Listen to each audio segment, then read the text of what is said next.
Hi everybody, my name is Sharon. I'm presenting my case on BlockSquare. So what is BlockSquare? BlockSquare is actually a new startup in 2015, developing the world's leading blockchain-based tokenization system for commercial real estate properties. They're based out of Slovenia.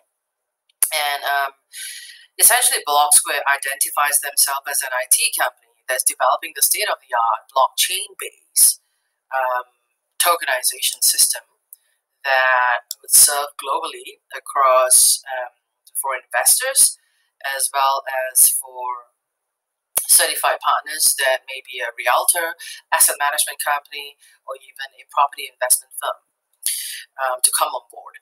And the system that they're actually building is a joint collaboration with Medius. Medius is one of the leading provider for enterprise software solutions in the region. So how does it work, basically? If you have a commercial or property for sale, you can work through their certified partners, so their brokers, who then would look for a whole pool of investors through the blockchain, through their platforms. And you as a seller basically get to close the deal at the price that you want. And as an investor, you don't get the property title, but it goes to the broker. The broker is in charge and liable for issuing the actual prop tokens to you. So there are two types of tokens that they offer. One, which is the prop token for rental yield that can only be given out by licensed and certified partners, as well as for the first batch of ICO token owners, people who invested in their first hand project. Why is this important? Because you get a 0.3% interest yield for every transaction thereafter. This was never spelled out in their paper. It's something that I researched on, and I found through some of the interviews that the CEO Dennis had with the media. So they issue essentially the BSPT, which stands for Blockchain Property Token, and then the prop token itself.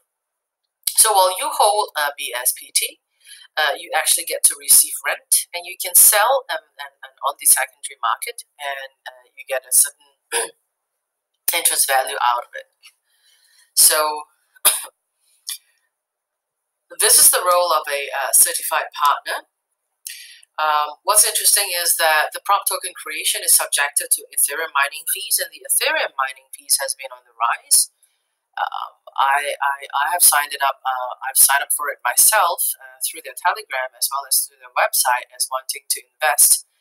And then I realized that there are a lot of complaints about increasing Ethereum mining fees, which they have not answered, right? So that's one of the questions on cost involved and who is actually responsible for that. Well, if you're a certified partner, you're in charge of issuing the title deeds, the property IDs, the addresses, and the administration part of it, basically. And for each property, you get a total of 100,000 BSPT. So if I own 10,000 BSPT, essentially I own 10% worth of the property. So the whole process of how tokenization works is here. I would like to share it with everybody. Feel free to have a download and have a look at how it works in the flowchart. It is actually rather technical and complicated. I signed up online. I wanted to try investing in the car park. What stopped me is actually I needed a hard token wallet, because I needed the hard token wallet ID, and it can only be issued by either this company called Trevor or Ledger, which they worked with. And initially, Singapore, as a listed country, wasn't allowed to trade, but thereafter it was okay, so I would presume it's okay. But I could not move forward because I didn't have a hard token wallet. And the KYC AML process was a breeze. It was putting in your name, listing your countries, uploading your passport or your national ID until you hit the hard wallet token crypto ID that you need to submit, which I didn't have. So I laid out the pros and cons on the prop token. While it gives you greater control, 24/7 liquidity, high grade of transparency, the CEO Dennis says that nobody should own more than 20 to 30% of a property in token values, but he did not explicitly explain how that's being monitored and how that's done, basically. right? So how do you then build trust for certified partners? That you as an investor, they wouldn't sell your property and run away, with your investment money. So nobody knows at this moment. They somehow want to position themselves away from being a timeshare, but they seem to be having a timeshare business model. I think they're an IT company. What they wanted to do was just test the exchange, test the system. They did not look at investor relations specifically, and that's written even in their pilot paper. So a lot of questions are not answered, like what would happen to the property if the asset management company or title holding company goes bankrupt, or it goes for a sellout, right? So who is then going to be liable for the asset reallocation costs and fees? Nobody knows, right?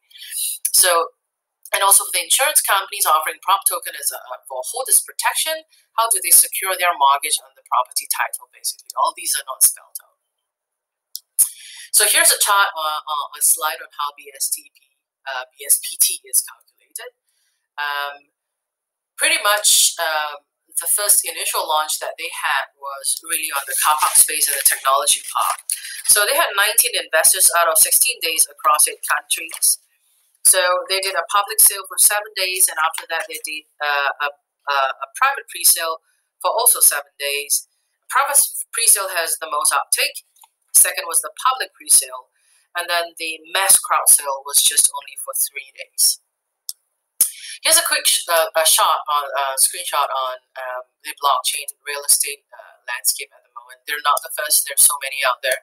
Competition is on the rise, and they have much better business models than they do. I think that is a real challenge right there in terms of, they're not probably having the first movers advantage, number one. They don't have a real concrete business model for monetization, number two.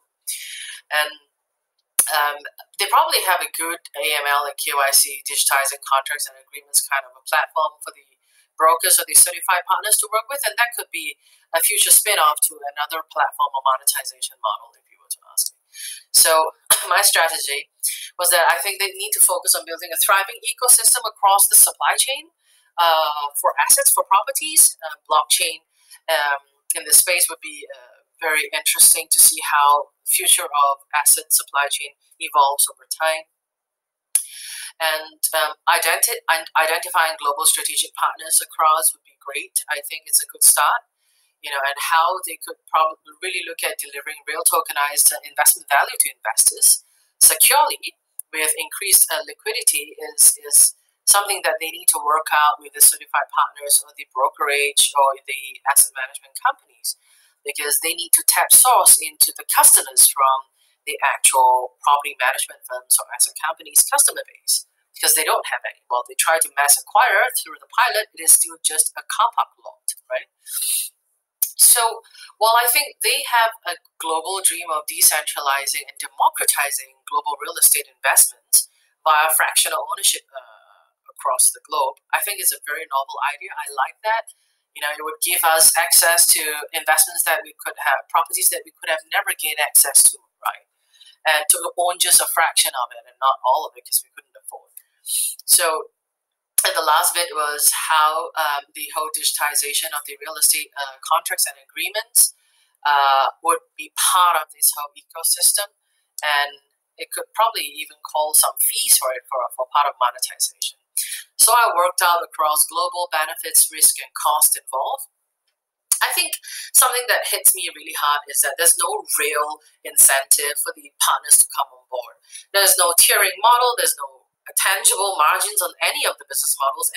And I think people in property are pretty traditional. The realtors of the property management companies, and in this case is Ruth Wright's companies.